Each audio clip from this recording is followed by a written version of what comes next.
Next, we're going to talk about airway maintenance.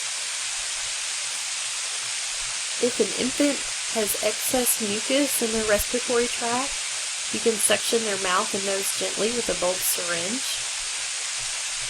You can auscultate the chest with a stethoscope.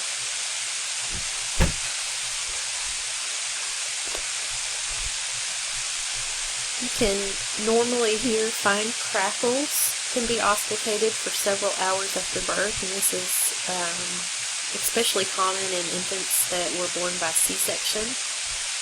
On page 567 in your book, it talks about suctioning with a bulb syringe. So when you use the bulb syringe, you can see that in the picture here. You want to suction the mouth before the nose, and the way I remember that is the letter M comes before the letter N. So first you want to suction the mouth, and you suction in the side of the mouth. You don't suction straight down the mouth. You'll hit the gag reflex of the infant. And so you suction each side of the mouth if needed, and then each nasal passage as needed. If that is not sufficient, you can always move to a nasopharyngeal catheter with mechanical suction apparatus. So basically the same thing that you would suction an adult with. There are just smaller catheters that you can suction infants with. So you can suction their mouth and their nose, and it's hooked up to the wall suction. It's just a much smaller catheter. So that's what that is referring to. For maintaining an adequate oxygen supply, you want to clear the airway. So there are 4 things that infants do to maintain an adequate oxygen supply.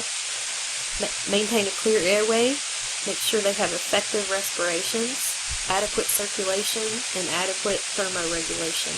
We talked about how hard cold stress is on babies and how ill it can make them. Signs of potential problems include a respiratory rate less than 30 or greater than 60 breaths per minute, abnormal breath sounds, respiratory distress, seesaw respirations, cyanosis or mottling, and a pulse ox less than 95%. For maintaining body temperature, skin to skin is, what the preference would be. If not, you can place the baby under a radiant warmer, and you put a little sensor on their abdomen. It's important that you don't place that over any bones. It goes over their abdomen. And then you place the warmer in what's called servo controller mode. And what that does is the sensor that's on the abdomen reflects heat back up, and as the infant's temperature changes, the temperature of the warmer changes. So it's like your air conditioner or your heat, your central heat or air. You put it on auto and it adjusts based on the temperature, and that's the same thing with a radiant warmer. And then the last thing here is if you have a baby who is hypothermic, it's important that when you rewarm them, you don't rewarm them too quickly, but you rewarm them over a 2 to 4 hour period to avoid apnea and acidosis.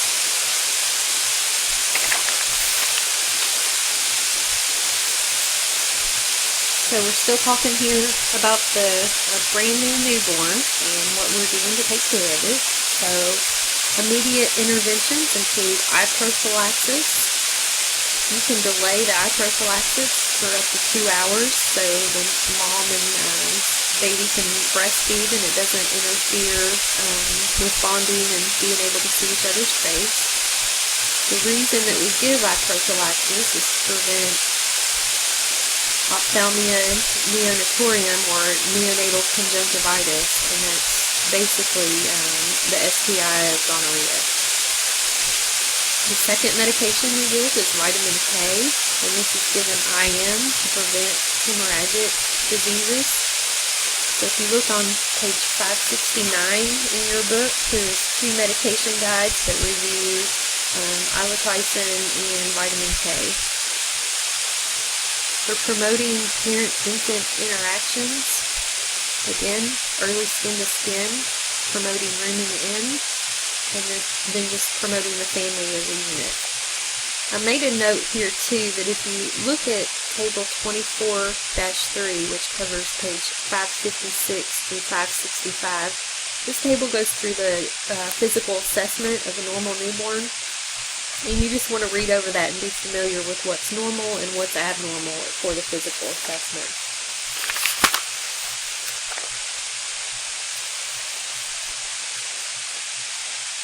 Common problems in the newborn can include birth injuries. They can have retinal or subconjunctival hemorrhages, so they can have little hemorrhages basically in their eyeballs. And what this is rupture of little capillaries, which are caused by increased pressure during birth. They think about little ruptured blood vessels in the eyeball. They are harmless and clear within 5 days. You can also have soft tissue injuries, and these are common and can be all over different areas of the body.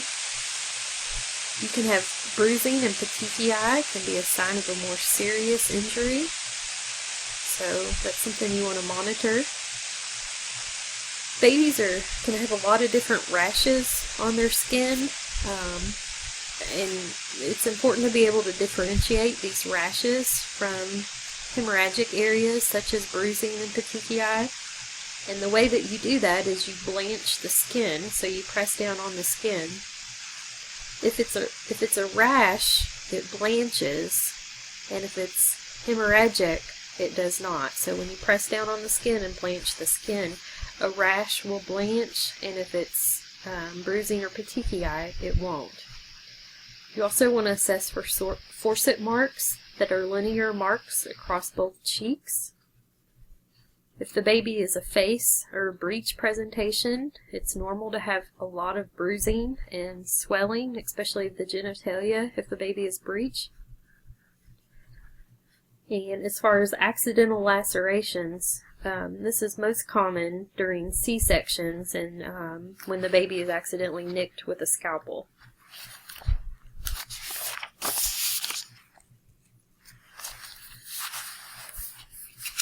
So next we're going to talk about jaundice, and one of your case studies goes into jaundice, and so we're going to discuss that, and this kind of builds on the previous chapter. So every newborn should be assessed every 8 to 12 hours when they get their vital signs for jaundice, and you can do this by blanching the skin. So you want to blanch over a bony prominence. What's the most common is over the forehead, but you can also blanch over, so you can blanch over the forehead or over the sternum. It's important to note that visual assessment of jaundice is not near as accurate as serum levels. So, we talked about how jaundice, the actual term is called caudal, and what that means is it starts in the face and the head and then moves down the body. So an infant who is jaundiced on their face and their chest and their abdomen have a higher level of jaundice than if it's just noted in the face. But just know that, the more jaundice, the more body that's covered in jaundice, the higher the levels are. But visual assessment, we should never rely on that, especially in dark-skinned infants. There is a tool called a transcutaneous bilirubinometry. It's called TCB, and this is a non-invasive screening to measure bilirubin. You've probably seen this in the clinical setting, but they just usually do this over the forehead is the most common spot, but it's just a little bitty light, and it measures, it's an assessment screening tool to know if you should get a serum level. So usually all babies get a TCB. Universal screening with TCB is recommended, and if the meter reads that the bilirubin is greater than 12, you should obtain a serum bilirubin. And when you're interpreting jaundice or the level of bilirubin, you always interpret it according to how old the baby is in hours. So, high levels within the first 24 hours is much more concerning than high levels if the baby is 48 or 48 hours or 72 hours. All parents should be educated about jaundice because sometimes it doesn't appear until they go home, especially if they're an early discharge. We talked about how adequate feeding is essential. Colostrum, so moms who are breastfeeding, colostrum acts as a natural laxative.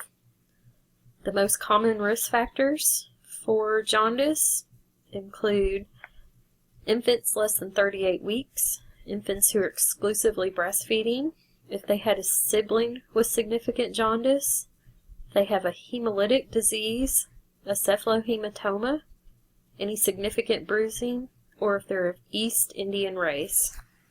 Follow-up should be 48 to 72 hours after discharge, so they usually follow up with their pediatrician.